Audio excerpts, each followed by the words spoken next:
Jacob. Commander, can I help you with something? Mission? How are we doing, Jacob? What's your sense of the mission? Oh, right. If Morden's modifications hold up, we've got a shot. If they don't, we're dead. Seems like that was always a strong possibility, though. Anything else, Commander? Upgrades? Any thoughts on how to prepare against the Collectors? They spec'd this ship to the original Normandy, but you were there. The Collectors cut her like butter. This armor just isn't top of the line. Cut her like butter. People will die if we don't upgrade. Alliance had some new toys in secret dev before I left. I could try and pull a few favors. Sure. What did you do? No. Heavy ship armor. The Asari-made Solaris Armor upgrade is attached to the ship's superstructure. This will help the ship hold together if hit by a blast powerful enough to penetrate its shields. It requires 15,000 palladium out of 57,000. Sure. Let's do that. You got it. We're taking care of Jacob. Say that's enough talking to him for now. We already talked to Morden. Nope, that's not the elevator. The elevator's this way.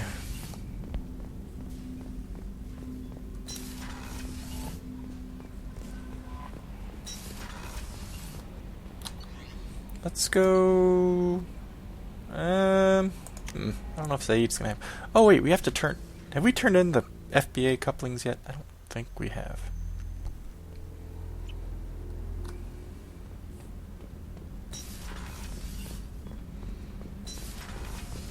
The new armor reinforcements really threw off the gravimetric profiles. But engines are good to go. I rebalanced the Gilborn coefficients and adjusted the anterior intakes on the second-tier stabilizers. I love it when you talk dirty. Oh, shut up. You're the best, Commander. We just got those FBA couplings installed. Now we only have to calibrate every week instead of every day. We're thinking about celebrating our newfound free time with some Skillian 5 poker. Want to join us? Come on, Kenneth. The commander doesn't want to play cards with grease monkeys like us. What? I love cards. Actually, that sounds interesting. Fantastic. I'll get the cards. I play for fun. A friendly game sounds good. Sure does, but Kenneth takes the game a bit too seriously. And we're done. 100 credits? Hey. Kenneth takes all again. But that was fun. You're all right, Shepard. Most officers wouldn't fraternize with the likes of us. Thanks, Commander. Hey, no problem. Apparently you're a pretty badass card player, huh?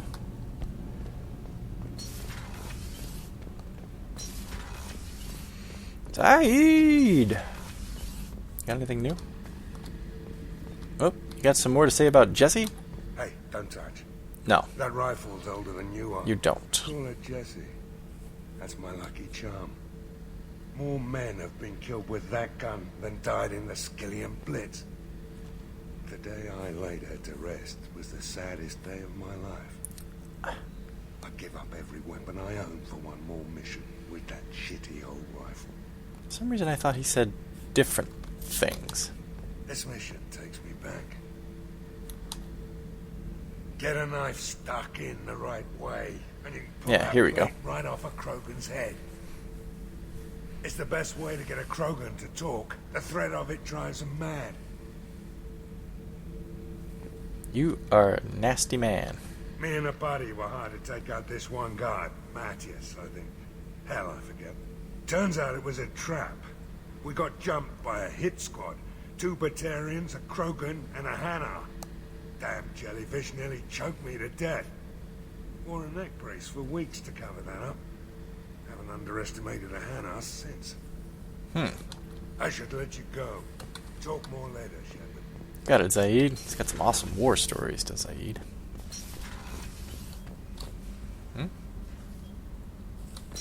Where was the port cargo? Oh, examine that thing. Yeah. These doors are a little manic, aren't they?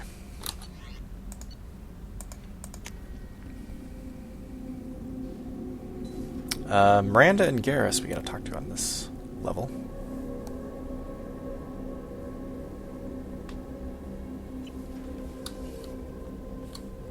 Whoop!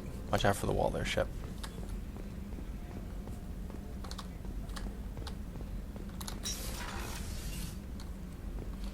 Miranda! Commander, what can I do for you? Have you got any ideas for potential upgrades we could make? A few ideas, yeah. Here, take a look. Okay. Advanced mineral scanner. The Android Group's proprietary Argus planet scan technology has been integrated into the ship's systems. This will greatly speed up the planet scanning process. Iridium required 15,000 of 46.5. This photo is ridiculous.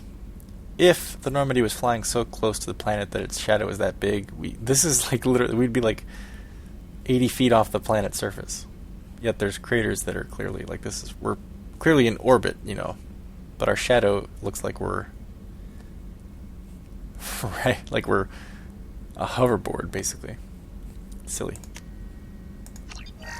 Advanced mineral scanner. Thanks. Commander, what can I do for you? You have a minute, Miranda? Of course. I'm just finishing an operation report. I'm impressed, Shepard. So far things have gone exceptionally well. Yeah, it's still early. As Cerberus operations go, this is one of the best I've been a part of. I'm not Cerberus. Maybe that's because this isn't a Cerberus operation. Not to you, maybe. But I report directly to the elusive man. And I'm here because he wants me to be. Cerberus gave you a second chance, Commander. Maybe you should do the same for us. Nope. What did Cerberus do that made you so loyal? I suppose you deserve to know. Do you remember when I told you how I was genetically altered? Well, that wasn't my choice. My father created me. Oh yeah. He's a very influential man and extremely controlling. He didn't want a daughter. He wanted a dynasty. I ran away as soon as I was old and brave enough. I went to Cerberus because I knew they could protect me. What? You seem capable of defending yourself. Why did you need Cerberus? My father invested a great deal in his dynasty. It wasn't a matter of just leaving. I knew he would continue to pursue his investments. I assume that Cerberus approved of your enhanced abilities? Of course. Cerberus fully endorses anything that advances the cause of humanity. Genetic alterations included. But unlike my father and his own selfish reasons, Cerberus and the elusive man believe in a greater good. They see the bigger picture, and I feel like I have a purpose here.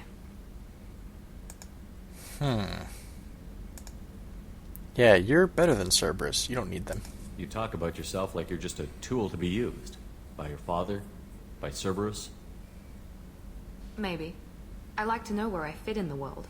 It helps me find meaning in how I was created. You are who you are, Miranda. You don't need to make excuses for it. That's easy for you to say. We've both been engineered for greatness, Shepard. What? The difference is you were great before we rebuilt you. I'm great because of it. Well, that's right. You rebuilt me. Your spirit and personality are what make you great. It's what makes anyone great. That's kind of you. I'm not sure I believe you, but thanks for saying it. Tell me about your father. Who exactly is your father? A businessman, but a very wealthy one. It's ironic. My father believed deeply in a human-positive agenda. He donated generously to Cerberus before I joined them. That's how I first heard about Cerberus, through my father's connections. Self-esteem? Don't know where that's going. Let's just ask about her mother. You've told me a lot about your father. What happened to your mother? I never had one. Most of my genetic material is based on my father's tissue. His Y chromosome was altered with an amalgam of desired traits from various sources. How arrogant can you be? The man is completely egomaniacal. Just another reason I had to get away from him. Okay, well, I don't know what the self-esteem comment, where that's going, but clearly there's something else we should say here before goodbye, so whatever this is. You talk about yourself like you're just a tool to we be just used. we just said By your this. father? By Cerberus? Maybe. Why? I know who you are. Yep. That's easy. Yep. The difference Yep. is you were great before we Yeah. rebuilt you. Thanks for your time, Miranda. Anytime, Commander. Why would they have a repeat conversation labeled with a different option? Different dialogue selection. What the hell? That's the most confusing thing ever. Thank you, Commander. Hmm? Rupert put the new supplies to good use. Oh, you're welcome. Whoever that was. Rupert?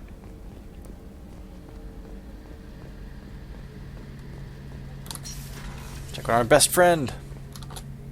Shepard, need me for something?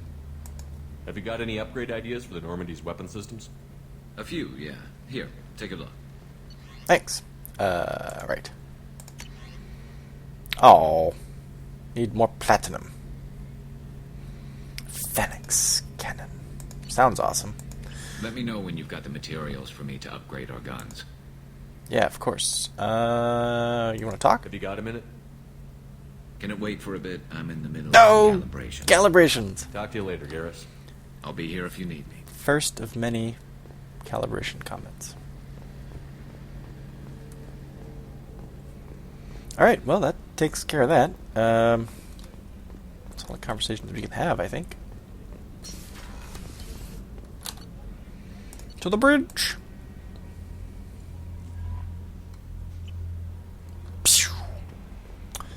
Alright, really quick.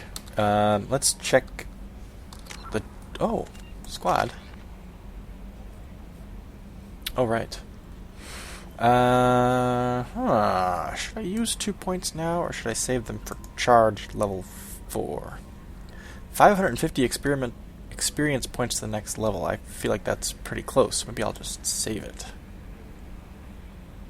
Max out charge. Should give me either heavy charge or area charge. Heavy charge greatly increases your charge's impact, knocking targets back further and doing more damage. Focus generated by this field also briefly slows down the world around you, giving you more time to react when coming out of the charge. Or area charge improves your charge, so it unleashes a wave of biotic force around the impact point, knocking back all enemies within range. I will make that selection when I get there. It's a journal. It's new on the journal here. Omega, Patriarch. Alright, speak to Grizz. We can do that anytime. N7, Lost Operative. A lost Cerberus operative is believed to be held in an Eclipse base on planet Lorik, Fothar System Omega Nebula. The operative may have sensitive data that, if lost to Eclipse, could cause irreparable damage to Cerberus. Well, I'm actually okay with irreparable damage being done to Cerberus. However, as much as I would be fine with them losing their operative, I would actually prefer to get my hands on that information, that sensitive data, and be able to pass that along to the Citadel Council or to the Alliance. So I probably will do that mission. The rest of the operative. Okay, and the main missions. Nothing new there. Okay, gang. Here it is, a Codex entry. Codex will probably... Let's see. Yeah, actually Codex will probably take up the remainder of this episode. So, if you want to skip ahead to the next episode, I will cut this episode off at the end of the Codex. I don't know how long it's going to end up being. But if you'd like to skip all the Codex stuff, skip to the next video, if there's one uploaded. Now. Cerberus Project Overlord, Planet Aita. 2 beautiful moons, 1 spectacular ring, 0 neighbors, says a popular advertisement for this terminus system world. Aita is known for its sparsely settled population, despite being a garden planet with a colony nearly a century old. Blessed with a mild climate, wildlife no more dangerous than that on Earth, and soil and bacteria amenable to imported plants, Aita would appear to be an unexploited paradise. However, it is unpopular for 2 reasons. The first and most obvious is that its moon, Lita, is in an unstable orbit that will lead to a planetary impact and an extinction-level event within the next 2 centuries. As such, all investment in the planet is short-term, and the biggest business is selling off the local biota to the highest bidder. The second drawback is the level of violence on the planet. Like the rest of the Phoenix massing cluster, Aita was briefly considered part of Citadel space during its first wave of colonization. However, when the colony broke off to become an independent planet in 2133, the Council let the doomed planet go with less than a day of debate. Free from any real governing body, Aita's history has since been filled with wars between small frontier town city-states over its resources. The result is a dangerous world where the average citizen is expected to be self-reliant to the point of fending off for themselves against cutthroat corporations, strong-arm militia groups, and even Geth incursions. The fighting is so frequent that the name of the planet itself has changed more than 11 times. In a sign of blunt indifference, standard Citadel galaxy maps refer to the world by the name given to it by human colonists in the latter half of the century. Okay, that's one. Publications. Ascension. Written by human author Drew Karpyshyn, the popular military historical novel Ascension focuses on several lives warped or destroyed by the human survivalist cult Cerberus. Boo! Following the Citadel attack of 2182 and the accelerated rise of human influence in the galaxy, Cerberus instituted Ascension, a secret biotics program aimed at producing a superhuman warrior. Biotics prodigy Gillian Grayson, a 12-year-old autistic girl, maybe it's Gillian Grayson, a 12-year-old autistic girl, suffered for the sins of her father, a secret Cerberus operative and red sand addict. Paul Grayson was ensnared in a web of criminality involving a Quarian traitor and extending to Saren Arterius, the Geth, and a terminal threat to the Quarian flotilla. Having fled to the Terminus systems with his daughter after exposure of Cerberus's link to Ascension, Grayson was pursued by Gillian's teacher, scientist Kaylee Sanders, initiating a chain of tragedies that demonstrated Cerberus's nearly unlimited power and boundless ambition. Yeah, they're totally bad guys, Cerberus. Just unmitigated bastards. Revelation. Revelation is a popular military historical novel by human writer Drew Karpyshyn that dramatizes human conflicts and political expansion following the 2148 discovery of the Prothean mass relay on Pluto and the beginning of human galactic exploration. In 2165, years before his rise to political prominence, Lieutenant David Anderson, was a young veteran of the Turian War investigating the destruction of top-secret military research station Shang-Chi. Every scientist stationed at Shang-Chi had been slaughtered except Kaylee Sanders, name's familiar, who disappeared with secret files making her Anderson's prime suspect. The book traced Anderson's dangerous investigation of Sanders, which included run-ins with the Blue Sun mercenaries and a Krogan bounty hunter. The investigation uncovered illegal research into AI and forced Anderson into an alliance with human-hating Spectre Saren Arterius, who would eventually enter into a genocidal collaboration with the Geth, parentheses, and the Reapers. Ships and vehicles. Space combat. Pursuit tactics. Wait a minute. I'll read this one, but I think that gunship one should have been new too. Dependent on light, sensors cannot detect objects moving at faster than light speeds. No ship can be detected at interstellar ranges. Detection at interplanetary ranges suffers from light speed lag. Observers see ships not where they appear to be, but where they were when the light bearing their image left them, minutes, hours, or days before. To counteract light speed lag, battle fleets surround themselves with spheres of screening and scouting frigates. Pursuers cannot detect ships and indirectly intercept them. Instead, pursuers track where objects were, where they were heading, and at what speed they were moving.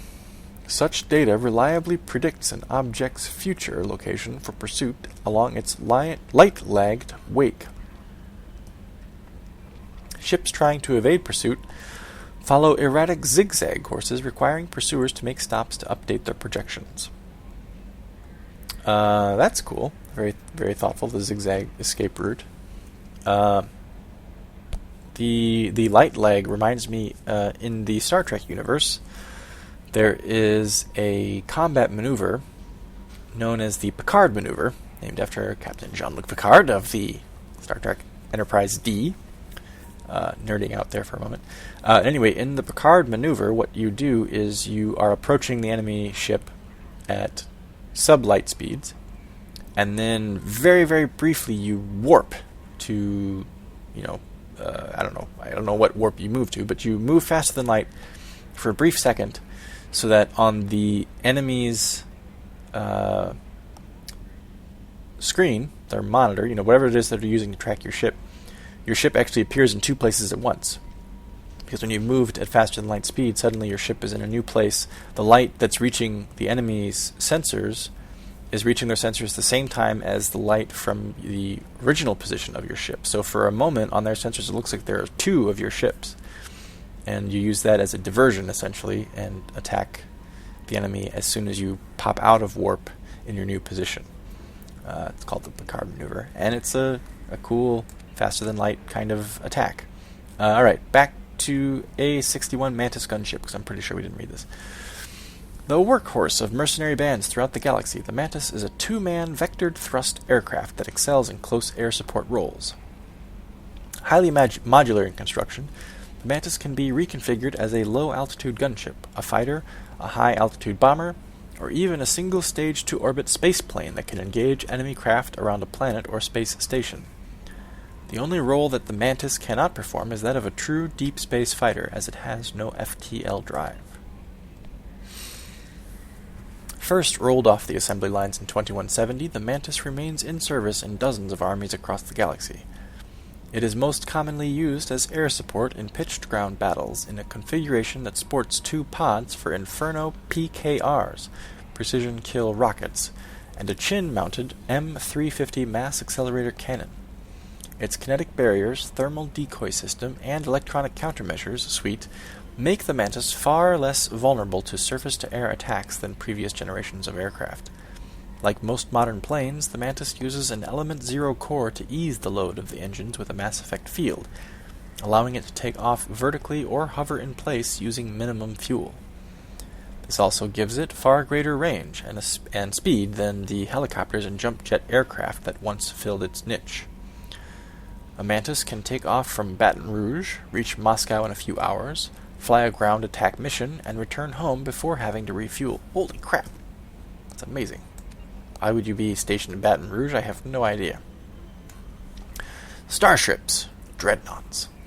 The ultimate arbiter of space warfare, the dreadnought employs millions of tons of metal, ceramic, and polymer in the projection of firepower against an enemy vessel of like ability.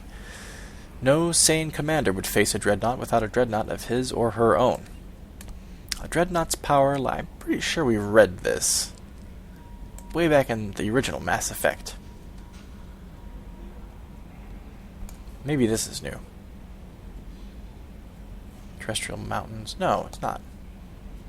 Everest class, Everest, Fuji, Elbrus, Kilimanjaro class, Kilimanjaro, Taishan, Shasta, Aconcagua, Orizaba. Yeah, that's nothing. I don't think there's anything new there. Frigates? I'm pretty sure we read about frigates too. Surely they probably added a paragraph somewhere, but I don't know what it would be, honestly. What was this? Mass accelerators. Oh, damn it. Mass accelerators.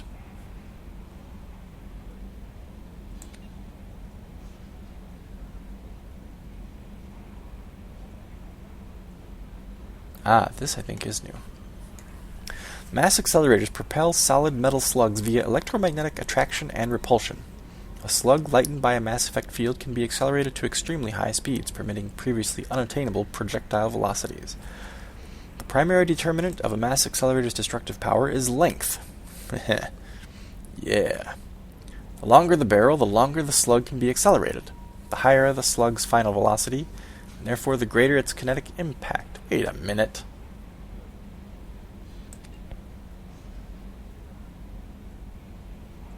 Electromagnetic attraction and repulsion. Oh, okay. I was going to say, because in a what would you call an actual percussion? Is it a percussion rifle? I don't know. Like, what's the form of propulsion that like current modern day in our real world modern day weapons use, where there's a bullet and a hammer hits the shell, and the shell ignites powder, and the powder propels the projectile forward through the barrel. I don't know what that. I'm not thinking what that process is actually called. I'm sure it has a name, and I probably should know that name, but I can't think of it. But anyway, in that world, in that system rather, the longer the barrel, the slower the projectile will be when it leaves the barrel, right? Because the barrel causes friction on the projectile as it leaves. In fact, in rifled barrels, the barrel actually kind of carves up the projectile and forces it to spin. So a longer barrel, that's in a second when it said the longer the barrel, the longer the slug can be accelerated, I was thinking, what? No, that's the opposite. It should be decelerated by the longer barrel. But if it's electromagnetically propelled, then maybe the entire barrel is lined with electromagnets the same way that like a maglev train track is. And so the slug is pulled forward out of the barrel by the magnets along the course of the barrel. So therefore, the longer the barrel, the more... Yeah, okay, I guess that makes sense. Okay, that makes sense. Slugs are designed to squash or shatter on impact, increasing the energy they transfer to its target. Without collapsibility, slugs would punch through their targets while inflicting only minimal damage. You wouldn't want that. Rather than being mounted on the exterior, starship guns are housed inside hulls and visible only as gun portals from outside. A ship's main gun is a large, spinal mount weapon running 90% of the hull's length. While possessing destructive power equal to that of tactical nuclear weapons, main guns are difficult to aim. Because ships must be able to point their bows almost directly at their targets, main guns are best used for long-range bombardment fire. Approximately 40% of the hull's width broadside guns inflict less damage and can be mounted with greater numbers and more flexibility. The modern human Kilimanjaro-class dreadnoughts mount 3 decks with 26 broadside accelerators apiece for a total salvo weight of 78 slugs per side, firing once every 2 seconds. That is ridiculous. However, mass accelerators produce recoil equal to their impact energy. While the mass effect fields suspending the rounds mitigate the recoil shock can still rattle crews and damage systems. I wonder then if there isn't an effort made when you're in the thick of a battle to have the guns on both sides of your ship fire in a pattern so that it minimizes the recoil, so the ship essentially stays in a stationary position while guns on both sides fire simultaneously. In fact, I wonder, given that projectiles in Mass Effect are just shavings from blocks, although that maybe is only for personal weapons. On ships, maybe they're larger slugs. But if they are just shavings, I imagine it would actually be more efficient to fire the guns on both sides simultaneously, even if you don't have enemies on both sides, just to keep the ship from recoiling. I imagine if it's actually a giant shell that they have to load into the weapon, though, it's probably not worth it to fire both guns and you just deal with the recoil. Maybe you have thrusters on both sides of your ship and you can fire thrusters in tandem with the gunfire on the other side of the ship so that the ship stays essentially stationary. That's probably what they do, I bet. Disruptor torpedoes. Damn it. There we go. Disruptor torpedoes are powered projectiles with warheads that create random and unstable mass effect fields when triggered. These fields warp space-time in localized areas. The rapid asymmetrical mass changes cause the target to rip itself apart. Ooh, sounds horrible. In flight, torpedoes use a mass-increasing field, making them too huge for enemy kinetic barriers to repel. That's smart. Because extra mass retards acceleration, torpedoes are easy prey for defensive Guardian weapons and must therefore be launched at extremely close range to be effective. To prevent damage to the parent craft, torpedoes must be cold-launched, meaning they are released before their thrusters ignite. Aligning with its target's trajectory, a fighter releases a torpedo and immediately thrusts away, while the torpedo continues to coast towards its target. After the fighter is clear, no more than a second after launch, the torpedo activates its mass field and thrusters away from the fighter and towards its target. Torpedoes are the main anti-ship weapon used by fighters. Launched at point-blank range and ripple-fire waves, they are reminiscent of the ancient Calliope rocket artillery launchers, thus their popular nickname, Callies. By saturating defensive Guardian systems with multiple targets, at least a few torpedoes will get through. So, you fire the torpedo, or rather, it releases the torpedo. The torpedo coasts until the fighter is clear, at which point it activates its mass effect field and thrusters away from the fighter. Okay. I was just thinking, if you fire... Let's say you fire... Okay, let's say that mass effect fields are actually possible. And you could increase the mass of an object magically, right? If you fire a projectile, and then, while the projectile's en route, increased its mass, would it continue at the same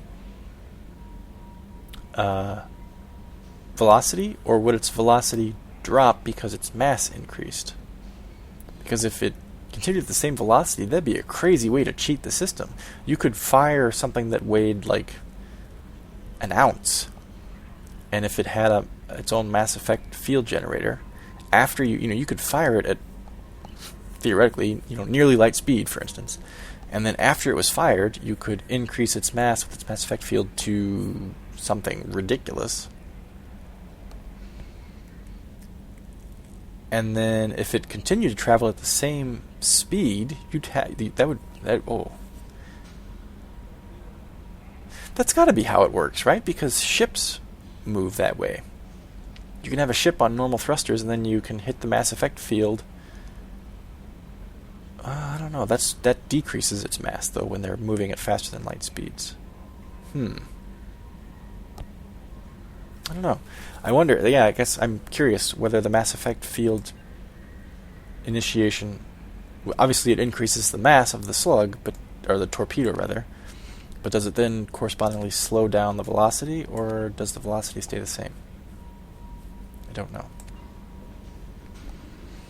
Anyway, that's it for ships and vehicles. Technology. This is probably new, even though it didn't show up as new because it was the first one selected. The Argus provides a qualitative leap in planetary surface imaging, a proprietary technology of the Android Group, an RRD laboratory reportedly owned by Cerberus. I wonder if it's named after Ayn Rand. Android. I would totally... You know what? The Elusive Man is totally an objectivist, I bet. That fucking dick. What an asshole. This upgrade for Normandy's sensory array delivers superior long-range topographical scanning resolution and rendering speed. By deploying an orbital multistatic grid of 100 radar-emitting microsatellites, the Argus quickly delivers a global digital elevation model, DEM, at 15 meters per pixel, MPP, resolution, vastly outclassing the Normandy's previous scanner peak performance of 27 MPP. Such imaging quality provides superior defensive intelligence, and at a speed warranted by the dangers of combat. At slower scanning and rendering speed, the Argus can resolve down to an astonishing 0.001 MPP, 1 millimeter per pixel, ideal for geological and biological prospecting, archaeological research, and long-term security surveillance. By employing such a massive multistatic grid of nearly untraceable micro-emitters, the resilient Argus is virtually invulnerable to electronic countermeasures. The spherical geometry of the Argus grid also allows superior cross-sectioning of targets. Computers Haptic Adaptive Interface. Advances in computing have done away with traditional input devices like keyboards, even though everybody in this freaking game still uses keyboards. Instead, modern input peripherals are usually holographically displayed. Oh, I see. Holographic keyboards. In front of the user at a height and angle for ergonomic ease. Machines that use this interface detect a user through a microframe chip in the user's glove that keys in to the computer. Once a user is accepted, motion accelerometers in the user's glove match his hand's location with that of a proportioned but smaller mirror set of controls inside the computer itself. As the user presses against the holographic field, force feedback in the glove kicks in, giving a slight resistance. A person then can then feel his way through using a touchscreen that isn't actually there. A simple toggle switch on the back of the hands allows the gloves to be turned off when not in use. That is awesome theoretically, but in reality, it would just plug in a freaking keyboard. Force feedback gloves, holographic keyboards, just use a freaking QWERTY keyboard. So much simpler.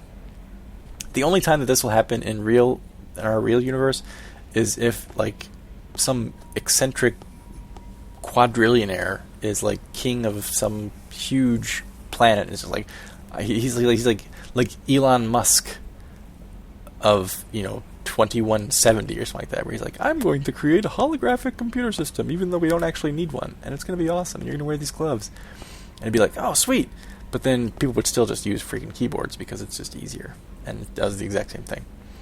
Haptic interfaces have become so common that some individuals undergo cybernetic enhancement surgery to have the accelerometers implanted in their fingertips. See, this is crazy. Going bareskin is the sign of a committed computer user. It sounds dirty, too. Who no longer has to fuss with putting on gloves or cleaning them with alcohol wipes to get rid of clammy hand smell. Silly.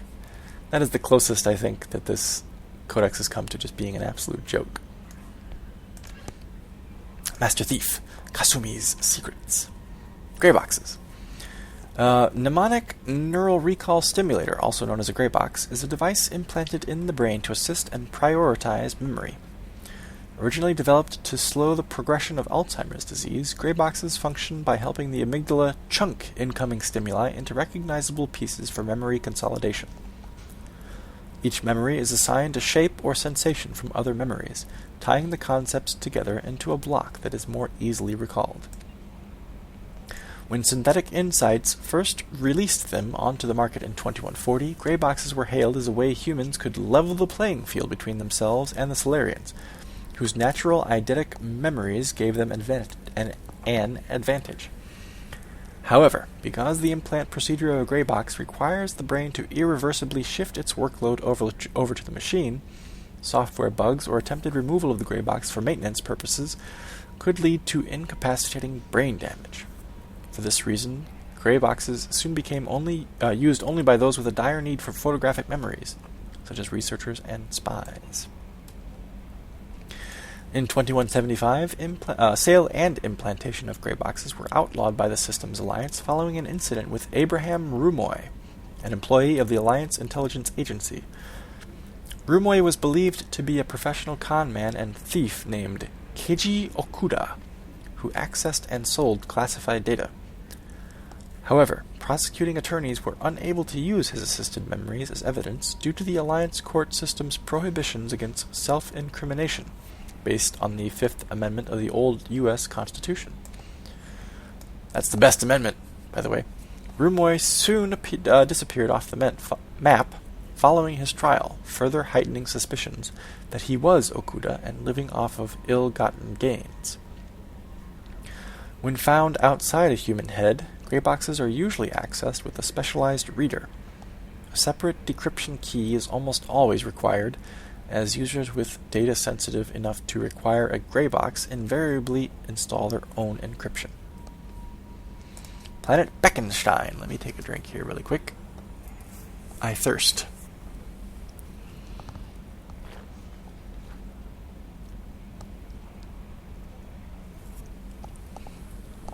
Whew. Getting our read on here. More glittering than diamonds, more expensive than surgery, is how travel agents describe this planet behind closed doors. Beckenstein, after all. Given the opportunity to colonize planets after the First Contact War, the Systems Alliance chose Beckenstein to be their trading arm, producing goods to be sold on the nearby Citadel. Cracking the vast galactic marketplace proved difficult. The first human products sold on novelty alone, and then lack of demand hit Beckenstein's economy hard. Only in the second generation of colonists did the planet find a sustainable niche in high-quality entertainment and luxury goods. Once brand awareness sunk in, aliens flocked to Beckenstein's many spaceports. The planet today boasts more millionaires and billionaires per capita than any other human colony. Though its crime tends to be white-collar and non-violent, Beckenstein is not without its dark side. Both its suicide rate and inflation are extremely high compared to other worlds. Unemployment is artificially low because few people immigrate to the expensive planet without having a job lined up, and the cost of living is so great that unemployed workers typically leave for kinder planets after just a few months. Those who stay see themselves as tougher, sharper, and more skillful than the rest, as well as capable of getting respect and employment on any lesser planet. As a popular song goes, if you can make it on the beck, you got him by the neck. Great. Sounds like Wall Street, the planet. The Veteran, Sayid's Secrets. Planet Soria. Bring firearms and antihistamines, is what veteran guides say about this lush garden world. First colonized in 2160, Zoria's temperate and tropical zones are overrun with plants and fungi of all kinds. As a result, the air in most habitable areas is choked with pollen and spores that range from benign to deadly. The scattered colonies across the planet have resorted to clear-cutting and slash-and-burn farming to create habitable zones, and the more rural areas where the spores are thickest are populated only by Vorcha. Lax ecological laws allow mining and manufacturing industries to flourish and pollute cheaply, as the planet's carrying capacity far outstrips the current size of its colonies. Soria is also home to the Blue Suns Mercenary Company, who dominate the colony's security forces. The Suns enjoy nearly unlimited influence with local politicians and judges, ensuring no other private military contractors can compete with them economically. Nearly every colony has a Suns recruiting station, if not a training camp, though this has hardly made the planet any safer. Piracy, drugs and vice, and political violence are commonplace. Phew! That's all the reading we have to do. Now the primary codex, in which case Talkie Talker is going to talk at us. No. Vorcha. Vorcha, I said. Although they resemble a mammal-reptile cross, the Vorcha have no terrestrial analog. They are humanoid in form, but Vorcha have clusters of non-differentiated neoblast cells, like those of Earth's planarian worms. Damaged Vorcha cells mature into specialized structures to alleviate injury or stress. Transformations include thicker skin following injury, lung adaptation for barely breathable atmospheres, and stronger cardioskeletal muscle under high gravity. Skull capacity and brain size do not change, and Vorcha rarely make more than one somatic overhaul. Vorcha assault each other frequently, causing their young to gain strength, intelligence, and resilience. As a result, Vorcha see inflicting and receiving pain as normal communication. Few Vorcha study professions, in part because their average life expectancy is only 20 years. Because Vorcha can eat and breathe nearly anything, they can live almost anywhere. But racism prevents them from integrating into most societies that dismiss them as vermin. They have few employment options beyond Krogan mercenary bands. Sounds kind of like a miserable existence, honestly. Humanity and the Systems Alliance. A political economic pact for collective colonial security. The Alliance is the central galactic institution of human society. The Alliance gained associate membership to the Citadel Council in 2165, and full membership in 2183, with Ambassador Donald Udina representing humanity. Human political-economic relationships vary between combative and lucrative. The Turians, who'd fought humans during the 2157 First Contact War, have become valuable trade partners, despite residual social hostility. Other relationships are even more complicated. The rapid rise of human political influence on the Council, achieving in decades what others waited or are still waiting centuries to acquire, has galvanized suspicion and resentment against humanity. That negativity is vastly outweighed by the respect and trust humanity earned by saving the Council during the 2183 attack on the Citadel, at the cost of Alliance cruisers Cairo, Cape Town, Emden, Jakarta, Madrid, Seoul, Shenyang, and Warsaw, and their 2,400 crew. Organizations? Immediately founded by notorious Batarian slaver Solum Dulcera, the Blue Suns began as a Skillian Verge protection racket, providing genuine protection from slavers and pirates. Eventually captured by the Systems Alliance Navy, Dulcera beat almost 24 charges to be convicted on a single count of conspiracy. The slaver benefited from the tutelage of cellmate and brilliant con artist Bernard Legit's Ledger. Upon release 5 years later, Dulcera incorporated Blue Suns as a legal security agency. Today, the Blue Suns boast a galaxy-wide force of Batarians, Turians, humans, and Krogan. Each deployment is backed by a logistics corps, selling everything from heavy weapons to shaving cream. Despite claims that Blue Suns sells its captives as slaves, no Blue Suns employee has ever been convicted on such charges. Many Blue Suns members sport the company logo in tattoo form, removed during assignments and reapplied at mission end. That's goofy. Brainchild of Asari Commando Jonas Sedaris, Eclipse was incorporated as a proactive security company. Influenced by Asari and Solarian military doctrine, Eclipse specializes in sabotage, assassination, and personal and organizational security. Although Citadel governments regard the corporation with suspicion, it's embraced in the Skillian Verge and Terminus systems. Early on, Sedaris sought government contracts to establish market share against the better-established Blue Suns. Her agency scored a galactic PR coup by retaking several space stations captured by the Anhur People's Liberation Army and neutralizing its leaders. A victory Eclipse's marketing department never ceases trumpeting. Based on Omega Station, Eclipse controls nearly 20% of the asteroid's real estate. Its services range from mech repair to open warfare, although assassination is reserved for meeting wider, longer-term company goals. For instance, preemptive strikes against pirates, rather than murdering spouses for insurance money. Despite numerous reports, Eclipse denies sabotaging or kidnapping business rivals. Originally a small Terminus Systems Vorcha gang, the Blood Pact was transformed into a legion by visionary Krogan battlemaster Gunnar Rang. Exiled for striking a female in anger, Rang obsessed over reclaiming his lost status.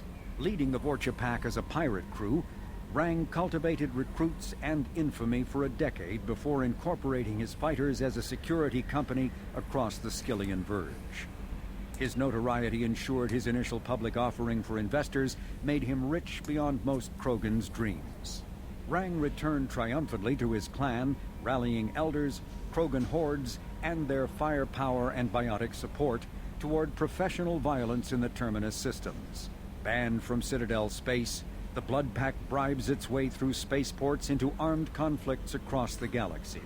Priding themselves for accepting otherwise untouchable contracts, the Blood Pact rejects bodyguarding and security in favor of cases requiring minimal oversight and maximal violence. So it was started by a Krogan and it's almost entirely employing Vorcha and Krogan.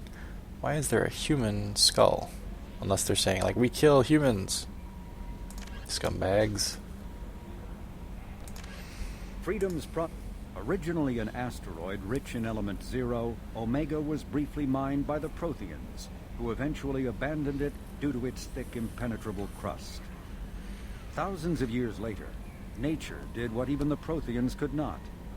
A collision with another asteroid broke Omega in half, exposing its trove of element zero for easy mining. A rush ensued as corporations and private individuals tried to strike it rich on Omega, and thieves and outlaws followed in their wake. As space became tight, construction of processing facilities extended vertically from the asteroid, creating Omega's jellyfish-like silhouette. To prevent future collisions, the station is ringed with enormous mass effect field generators that redirect incoming debris. Today, Omega is a major hub of narcotics, weapons, and EZO trafficking, without even a pretense of civilian government or military control. Only mercenary groups have been able to instill a limited order. The most ruthless is an Asari syndicate run by the notorious Arya Talok. Arya! Ships and vehicles. Asari-made Solaris Armor can resist even the tremendous heat and kinetic energy of starship weapons. The armor is nearly unsurpassed in strength because its central material, carbon nanotube sheets woven with diamond chemical vapor deposition, are crushed by mass effect fields into super-dense layers able to withstand extreme temperatures. That process also compensates for diamond's brittleness. Diamond armor itself has two limiting disadvantages. First, while nanotubes and CBD diamond construction has become cheaper in recent years, it remains prohibitively expensive to coat starships or aircraft larger than fighters in Solaris material. Second, the armor must be attached to the ship's superstructure, so shock waves from massive firepower can still destroy the metals beneath the armor itself. A popular misconception holds that the diamond composition of Solaris armor gives it its sparkle. In fact, atmospheric nitrogen impurities during the superhot forging process give the armor its metallic gray or yellow sheen. So the Normandy's going to be yellowish, huh? The Systems Alliance UT-47 drop shuttle landing craft holds 12 soldiers in a cramped, uncomfortable cargo bay and 2 more in the cockpit. Officially named the Kodiak, the drop shuttle is better known to Alliance Marines as the Combat Cockroach due to its appearance and durability. The vehicle's robust environmental sealant technology exposes few vulnerable parts to the elements. First tested in the sulfuric acid clouds and extreme temperatures of Venus, the Kodiak can land in hard vacuum, high pressure, and temperatures from near absolute zero to over 900 degrees Celsius. A true contragravitic vehicle, the Kodiak's substantial Element Zero core allows flight by entirely countering the vehicle's mass. Its small thrusters are for directional control only. So if the mass effect field fails, the vehicle becomes a proverbial 3 million credit coffin. The unarmed shuttle forgoes weaponry space for active masking, electronic countermeasures, and a robust kinetic barrier system, ideal for dropping troops undetected. Cool. Medigel, based on existing technology, the ML-77 is a rapid-fire missile launcher using seeking projectiles. Each projectile features a friend or foe recognition system, ensuring it will find a hostile target even if the user's aim is not completely accurate. The weapon excels at taking out snipers and other entrenched enemies in dense urban environments. This makes it popular with mercenary groups, particularly the Blue Suns mercenary band. Missile launchers have been appearing with increasing frequency in the Terminus system, but their point of manufacture is unknown. Legal duplication of missile launchers is difficult due to Fabrication Rights Management, FRM, technology. Whew! That's it, everyone. That's the entire codex at this point. Oh, let's save, because that was a lot of reading. Alright, so that's the end of this episode. Next episode, now.